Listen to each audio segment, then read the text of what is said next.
آقا ما 30 شب برنامه رفتیم، یه شب رکورد کل برنامه ما شکسته شد به حضور این آقا. با حضور این آقا داستان رو یه خطی یه دقیقه‌ای میگم چون خودش بگه طولانی میشه. قربونتون برم آقا جلالی. سلمان وهابی بوده، بعد مولوی وهابی بوده، یعنی دیگه خودتون در نظر بگیرید. تا حالا چند نفر رو از اهل تسنن وهابی کرده بود؟ یه سلام بکن. بسم الله الرحمن الرحیم. سلام علیکم و رحمت الله. نزدیک 500 نفر تا 1000 نفر رو 500 نفر تا 1000 نفر رو وهابی کرده. وهابی که قتل شیعه رو مجایز، شیعه رو هم جایز میده، هم ناموس شیعه رو هم مال شیعه رو، هم ناموس هم ما. خیلی حرفه ها. ببینید وهابی ها کجای کارن. چند تا شیعه بکشی میری بهشت؟ عرض کنم خدمت شما که 7 تا شیعه. 7 تا شیعه رو بکشن، یعنی ببینید چجوری ذهنشون رو شستشو میدن که آقا 7 تا شیعه بکش بدون سوال و جواب، برو در جوار پیغمبر تو بهشت. من ببینم چه منطقیه. این آقا وهابی بوده. حالا گوش کنید داستان رو، من یه خطی بگم چون حرفم با سلمان امروز یه چیز دیگه ایه. داستان زندگیش رو یه بار گفتیم و مدال طلا هم بهت دادن دیگه، قهرمان شدی. ابی پر بیننده ترین برنامه شما بود. سلمان وهابی بوده، رو مخ یه بچه شیعه کار میکنه که بلکه اینم سنی و وهابی کنه. خب جالبه، میگه حدود 60 تا کتاب به بچه شیعه دادم، هیچ تأثیری توش اتفاق نیفتاد. یه روزی بچه شیعه اومد به من گفت تو 60 تا کتاب به ما دادی، ما یه خواسته از تو داریم. گفتم چیه؟ گفت ما یه مجلسی برای حسین داریم، یه شب پاشو بیا تو مجلس ما. میگه محرم شروع شد، من یک روز هی بهانه آوردم، مراسم عقب انداختم تا شد شب عاشورا، دیدم دیگه نمیشه دیگه، قول بهش دادم. میگه با هم رفتیم تو مجلس امام حسین. میگه من نشستم، حالا با اون هیبت به حال یه مولوی وهابی که یه عمامه‌های خاصی دارن، میگفت نشستم، تسبیح هم دستم بود، استغفار میکردم که خدایا منو ببخش اومدم تو این مجلس. دیدم سخنران داره میگه مردم کدوماتون میتونید بابت دین و خدا از جانتون که هیچ، از ناموستون بگذارید، خواهرتون تو این راه سیلی بخوره، بچه 3 سالتون کشته بشه. بعد دیدم داره میگه حسین این کار رو کرد. میگه من تو ذهن خودم گفتم عجب، این حسین ابن علی عجب آدمی بوده. جالبه، میگه وقتی به خودم اومدم دیدم از لای ریش بلند یه مولوی وهابی داره اشک جاری میشه برای قربت و مظلومیت حسین. یه شبش عاشورا یه مجلس حسین این رو شیعه میکنه. باباش بهش میگه که متوجه میشه، دارم خیلی داستان رو خلاصه میگم، پدر متوجه میشه سلمان شیعه شده. بهش میگه سلمان ماکسیما برات میخرم، خونه برات میخرم، این حرفا رو نزن. سلمان شیطان پرست بشو ولی شیعه نشو. میگه گفتم نه بابا، من راهمو انتخاب کردم. همه اتفاقی که زندگی این مرد رو قشنگ کرد این بود که میگه یه روزی دیدم کل حسابای مالیمو خالی کردن، دیگه من شیعه شده بودم، هر چی هم زیر پام بود ماشینمو گرفتن، زندگیم رو گرفتن. یه رو به زنم گفتم بریم، من باید برم علومیه کار کنم، ببینم این خاطره‌ای که میگم فکرتون کجا میره.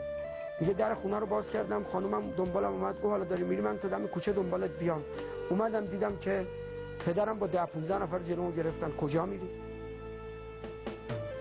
گوش کنید، وقتی جلوتو گرفتن چی بهشون گفتی؟ گفتم بهشون، گفتم شما هم سر راه میگیرید مثل اجدادتون. شما هم سر راه میگیرید مثل اجدادتون. شما هم سر راه میگیرید. میگه دیدم پدرم گفت از راهت بر نمیگردی. گفتم نه. بعد چیکار کرد سلمان؟ بعد عرض کنم خدمت شما که با چوب زد تو سر من، افتادم. بعد دیگه نفهمیدم چی شد، بیهوش شدم. چاقو آوردم زدم به گردنم که گردنم بس ببرن که نبرید.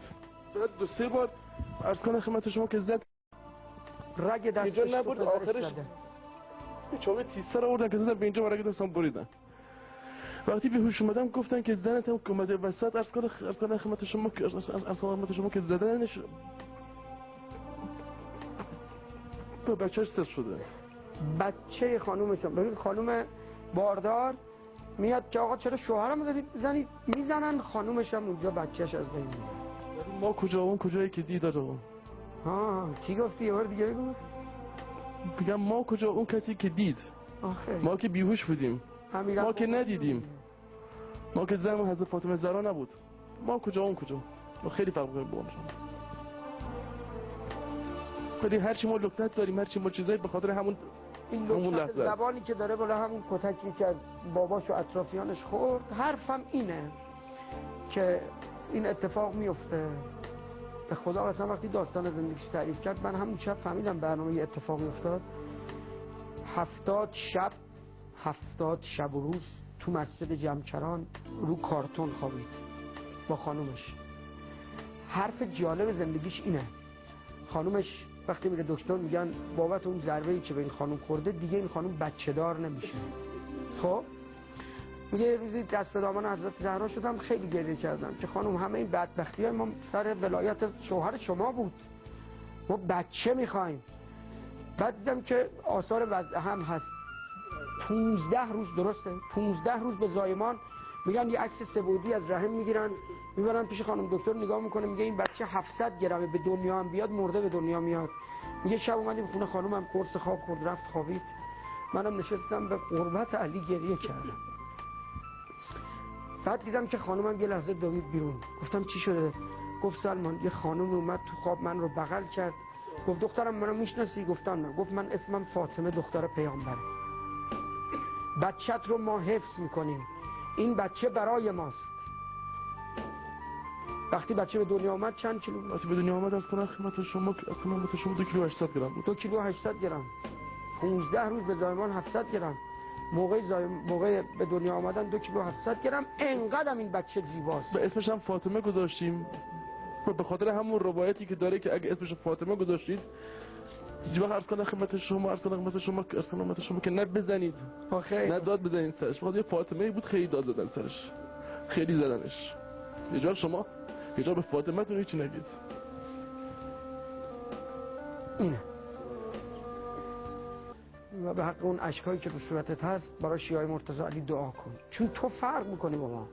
من بارها گفتم ما تو تشیع امیرالمومنین یه چکم تو گوشمون نخورده، یه نفر داد سرمون نزده. آقای فرزاد خیلی حرف عجیبی زد، میگفت رفتم تو هیئت رزمندگان، رزمنده ها همه نشسته بودن، سلمان آورده بودن هیئت رزمندگان. آقای فرزاد میگفت همه رزمنده ها نشسته بودن، میگفت در منم گفتم که شما اول برای ناموستون رفتید، بعد برای مملکتتون رفتید. اگه تیر و ترکشی هم تو بدنتون هست برای ناموستونه، برای مملکتتونه، برای دینتونه. اما این اگه کتک خورد برای ولایت علی کتک خورد. این اگه مادرش به هر حال مادر بچه‌هاش رو زدن به خاطر ولایت علی زدن. این با شما خیلی فرق می‌کنه.